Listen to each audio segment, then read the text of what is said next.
jetzt nur ganz schnell nur fürs deutsche Fernsehen. Eine Frage.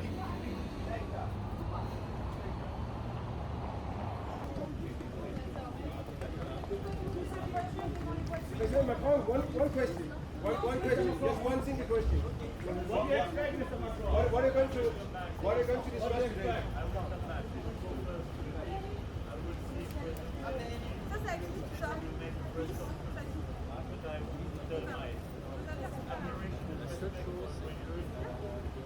Is France going to provide the naval forces to dislocate Odessa? I will return. What's your message to the Germans, Mr. Macron? Allez, on y va. Go. Go, Français. Vite, vite, vite,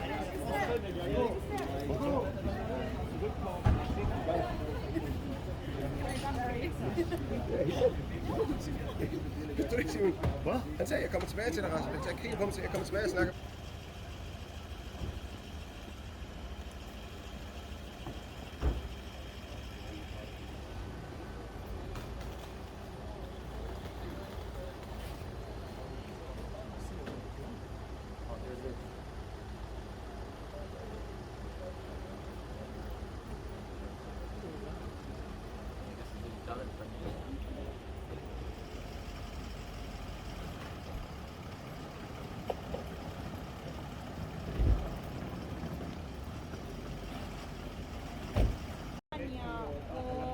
România, dar și Italia și-au arătat ferm suportul față de Ucraina și au spus că vor trimite în continuare arme și, de asemenea, ajutor financiar către Ucraina, un ajutor de care are nevoie foarte mare, spune președintele Zelensky, iată în aceste momente, de asemenea, și reprezentanții ai serviciilor franceze.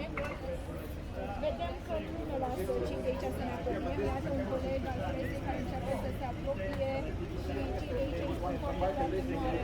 E în momentul în care vorbește cu cineva pentru câteva minute.